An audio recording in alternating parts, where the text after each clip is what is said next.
we basically focused our attempts to find out what is the in vivo function of the genes that most of us are interested.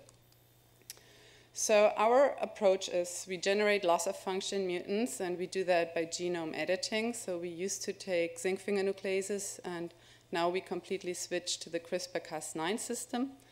And then we phenotypically analyze the mutants to find potential phenotypes. And in zebrafish, there was a genome duplication. And what that means is that often one human gene has two orthologs in zebrafish. And this is actually the case for the TDP-43 gene.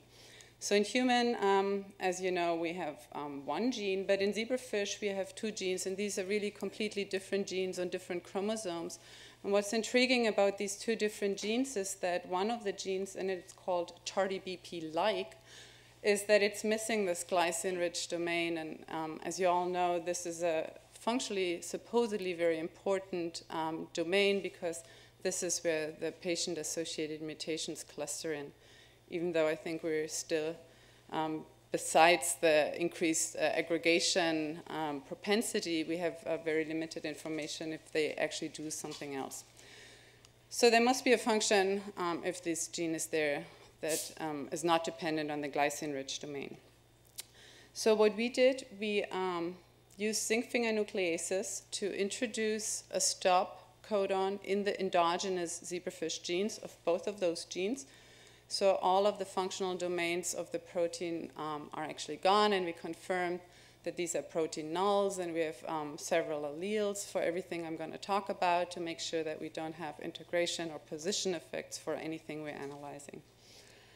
And when we first looked at the TDP loss of function, so if this particular gene is gone, what we noticed that we do get a different pattern in our Western blots when we use a TDP-like specific antibody.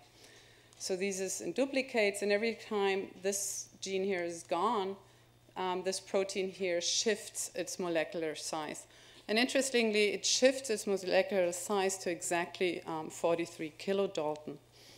And when we had a closer look, what we noticed is that in the absence of the TDP gene in zebrafish, the splicing pattern of TDP-like changes in a way that it ignores a splice site, reads through the exon 5, and then actually generates in this new exon 5 a new glycine-rich domain. And I think this is a very beautiful example, again, how physiologically important this glycine-rich domain is in vivo, because in the fish, the splicing pattern of TDP-like changes in the absence of TDP. Okay, so this also explained why in loss of function mutants we didn't see a phenotype, because obviously this other gene could fully compensate physiologically the function of TDP. So what we next did is analyze double homozygous mutant embryos, so basically look at loss of both of these proteins. And this is a wild-type zebrafish embryo, so there's yolk, the eyes, and the trunk here, and the tail. And double homozygous mutant look pretty okay at first sight, and you might notice here that there's a blob, and this is an accumulation of blood because they have impaired blood flow. Then we characterized them morphologically in greater detail. First thing we looked at are the motor neurons, and while the single homozygous mutants had absolutely no motor neuron phenotype, the double homozygous mutant had shorter motor neurons. And what you see here is a staining, basically, how the spinal cord motor axons leave the spinal cord up here and innervate the somites during development, and this is 2 days post-fertilization. We always measure the axon length from the exit point of the spinal cord to the tip of the motor axon, and this is the quantification. We always basically count several somites in the embryo, because you can notice here they have different lengths depending on where exactly on the anterior-posterior axis you measure. We weren't too excited because this can actually also happen if an embryo is just slightly delayed in development. So if, developmental delay just makes those axons exit a little bit later. Of course, they're shorter. And what we do see that actually the double homozygous mutants are slightly developmental delayed, so this could be the cause of this phenotype. Another cause of this motor neuron phenotype could be that we do see a massive degeneration of muscle tissue. And this is a staining for muscle markers, and these V-shaped lines here are basically the somite boundaries that you see in one somite of the developing zebrafish trunk. And here you can appreciate that the muscle cells are degenerating. So also, and we know this from other mutants, if you have muscle degeneration, then the basically trophic import and guidance input for motor neuron guidance is maybe disturbed, but could also be a problem in the motor neuron outgrowth phenotype. So we went on and looked at proteomic changes in these double homozygous mutants. And we did a quantitative proteomics. And not surprising, given this phenotype, what we saw is most of the genes that were significantly downregulated were muscle-specific genes. And here are depicted 3 as an example.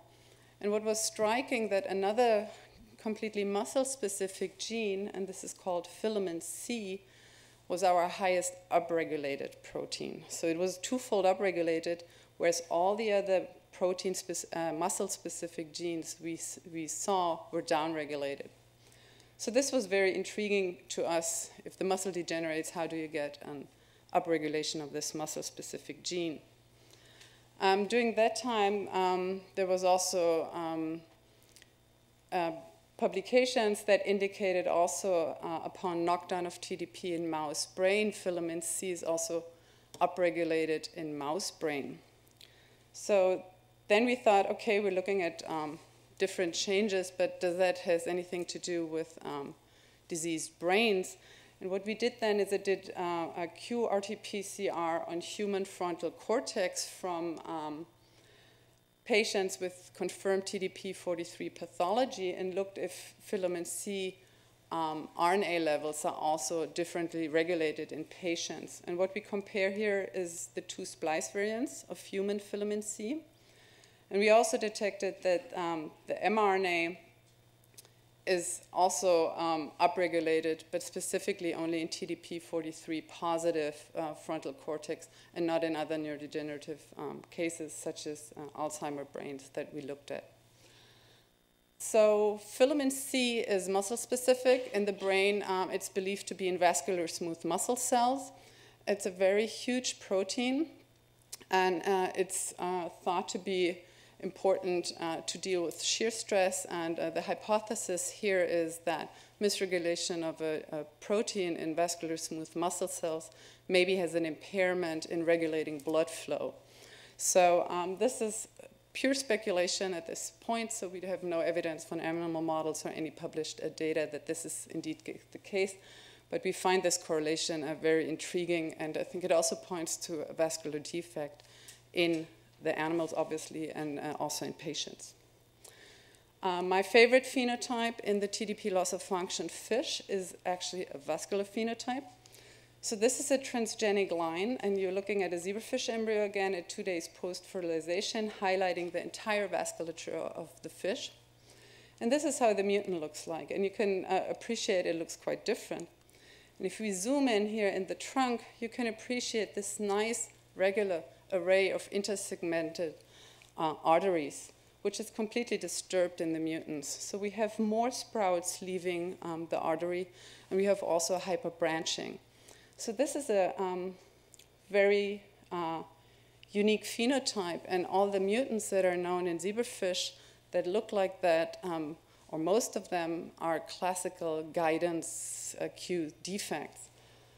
And so this was also our first hypothesis, and then we thought, oh, well, big deal, you know, the muscle is defect, so if the muscle can't send the right cues, then the vessels also can't grow in the right direction. So we were interested if the defect is really coming from the muscle or if the defect is really from the endothelial cells themselves. And a way to address this question is by classical cell transplantation experiments.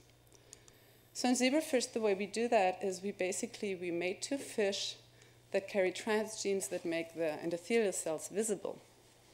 Then we inject a lineage tracer in the freshly laid egg to label basically all the donors or all the cells in the embryo. So what that gives us then is an embryo that has a green vasculature and all the cells carry the blue dextran. And then we confirm that the mutant fish actually really has the phenotype we're looking at, so that it also was mutant. And then what we can do is basically just take cells from one of those donor embryos and put it in a wild-type embryo in a recipient, and then ask the question, are these mutant cells able in a wild-type environment to actually form wild-type endothelials, or do they still misbehave and have a mutant pattern? So if they look wild-type and are mutant by genotype, then this tells us that the effect or the phenotype is cell autonomous coming from the outside of the cell. However, if the endothelial cells still look like mutant, even in a wild-type environment, the defect is within the endothelial cells. So we did this experiment, and the result was quite clear-cut. So this is basically putting wild-type cells into wild-type or wild-type cells into a wild-type animal, and you can see the green endothelial cells nicely look like wild-type. And here the mutant cell, or here are the mutant cells in green again, put in a wild-type environment, and you see they still have the behavior of hyperbranching and basically disrespecting all the boundaries where they should grow. So this told us that the phenotype we're looking at is strictly cell autonomous. Of course, then we wanted to know what molecule is responsible for that. And there's a lot of molecules known in the literature that do that. And of course, the VEGF pathway is one of the first candidates you look at, or semaphorins, or plexin, all those things. And we tested them one by one and didn't find anything. So we got a little frustrated at that point, and then we thought, okay, maybe we switch to a cell line to see if maybe in a cell line it's easier to find the molecule. And so what we did, we switched to human umbilical venous endothelial cells, so-called HUVEC cells, because we know it's cell autonomous, the effect. And basically, we confirmed that they also have a migration defect. So through a filter migration assay, they migrate less because there's less directional migration. In a wound healing assay, we could also see that upon loss of TDP, the wound is closing slower because the cells are going all over the place and don't have a directed migration. And also in a tube-forming assay, and this is just preliminary, so, but it looks quite promising even at this preliminary stage. We also have more branching points. So it seems that the defects we see in zebrafish are conserved in human cells. So now we're basically continuing profiling these knockdown cells and profiling endothelial cells from zebrafish to find the molecules responsible for that. So this is basically the next steps we're taking. And since we're now in the human and the zebrafish system, and they both show the same phenotypes, we also are quite confident that we find the molecular players that mediate this endothelial phenotype. And since we only looked for TDP loss of function, of course, with the CRISPR-Cas9 tools we have in hand now, we can also make really nice knock-ins in zebrafish. And so we started to also put patient mutations into the endogenous zebrafish gene, and then look if we maybe get a similar phenotype than in the knockout, or maybe new phenotypes, maybe telling us a little bit more about the nature of these mutations. So for FUS, it was, in the beginning, it looked a little bit more easier. So for FUS, there's only one homolog in zebrafish. That's good, so we didn't have to make 2 mutants, only one. The protein is very conserved. The PY-NLS is conserved. All the domain structures are conserved. So it seems to be quite conserved in general. And we started the project, there was only one zinc finger position that we could choose in the gene that was in the last exon right before the NLS. And we knew from our experience with zinc finger nucleases in the last exon from TDP that most alleles, or all alleles actually in TDP that we got, were complete loss of function alleles because probably to nonsense-mediated RNA decay. So we thought we can also basically introduce mutations here and hopefully get a null mutant. So what we got is this. Basically, the PhD student screened over 1,300 F1 fish, and these were all the alleles she got. She only got in-frame mutations.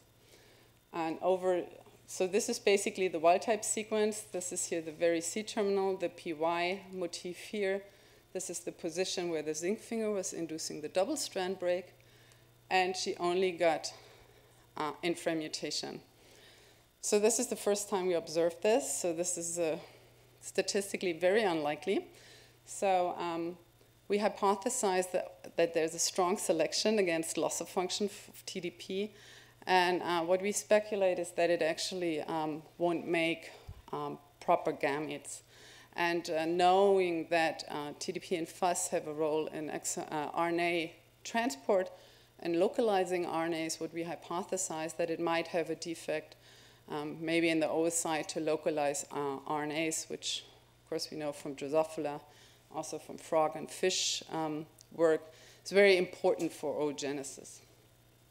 We screened males and females, I have to say, so we didn't get any loss of function mutants through either in males or in females.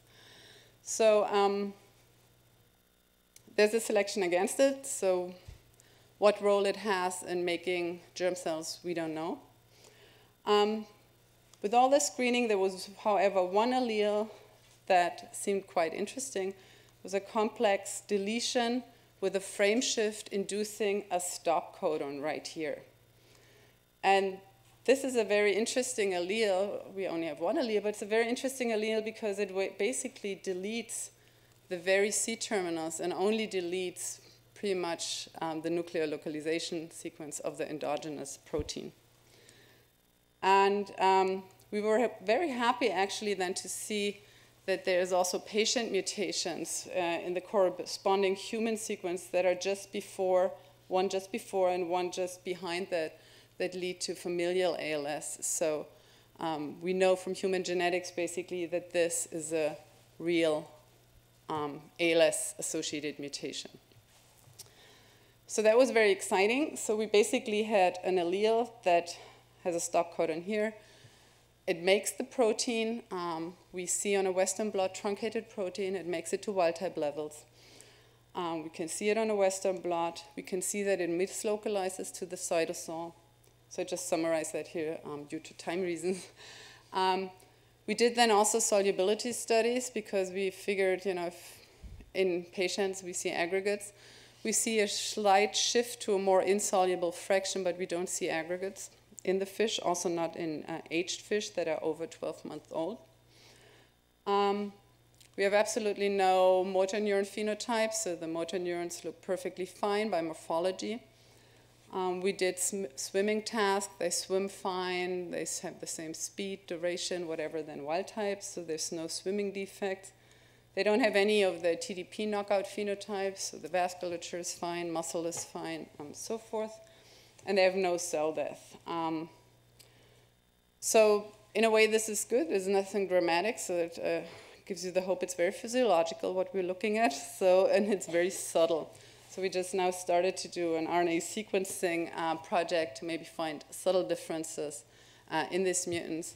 And I think the other important aspect that has been alluded to a couple times during this meeting, we're starting to stress those fish. So we just basically put those fish now through a bunch of paradigms, including heat shock, hypoxia, excitotoxicity, and so forth, to see if any of those stressors in vivo can induce cell death or not. Lastly, I just want to spend 2 slides on C9orf72. So in zebrafish, it's on chromosome 13. So it has this even more ugly name, chromosome 13, human 9ORF72. Luckily, again, there's only one homolog in zebrafish, and it also, I don't have the long splice variants here, but it also has 2 splice variants, just like 2 major splice variants, just like in humans. And we again use CRISPR now to introduce stop mutations, either deleting the ATG or introducing early stop. And basically, we have homozygous fish. They have more normal motor neurons. They don't have any obvious phenotypes so far, so they also basically now are analyzed for motor neuron function. And I basically also highlight along this talk all the time that the motor neurons look totally normal, because you might be aware that in the literature, morpholino-mediated knockdowns of all these genes that I've been talking about always have dramatic motor neuron phenotypes, hyperbranching, and they're shorter. We don't see any of that in any of the mutants, just sort of as a side note. Yeah, this is basically the motor neurons from the C9orf homozygous loss of function. And we also make sure that the mothers are homozygous mutants, that we don't have maternal contribution, maybe rescuing early defects. So we're pretty confident that the motor neurons look normal. If they function normal is still under investigation. So basically, to ask the question that Philip is going to ask me in a minute, what do we learn from all these animal models? So of course, we make them to have a pretty straight way to mutate the gene, make the patient mutation, and then see motor neuron cell death, like in human. This is what we want. This is never what I observed in zebrafish, at least. The more physiological the mutation is, the less you see. But I think just from the TDP loss of function mutant and this clear contribution of the vascular system, or the TDP function in the vascular system, I think what these models tell us that probably we need a second hit. And I think it's going to be very exciting in the future to really use genetics for second hits, just as many ALS patients carry mutations in 2 of the genes. I think it's also very attractive to look at vascular dysfunction as a hit to cause neurodegeneration in a genetically compromised model organism, or inflammation, or probably many other stressors that you can think of. So with that, I want to thank everybody who did the work. Most of all, I want to thank Alex Ruscha, who is just a brilliant technician. He established all the CRISPR-Cas9, knockout, knock-in, transcript regulation, whatever you can do with CRISPR in the lab. He did all the TDP analysis, C9orf, etc. Katrin Strecker is incredible in analyzing the vascular dysfunction. She started in fish, went to HUVEX, and is now moving over to mouse. And Laura, who established the FUS animal model and is analyzing this. So I want to thank all my collaborators, and Christian Haas and the funding agencies, and you for your attention.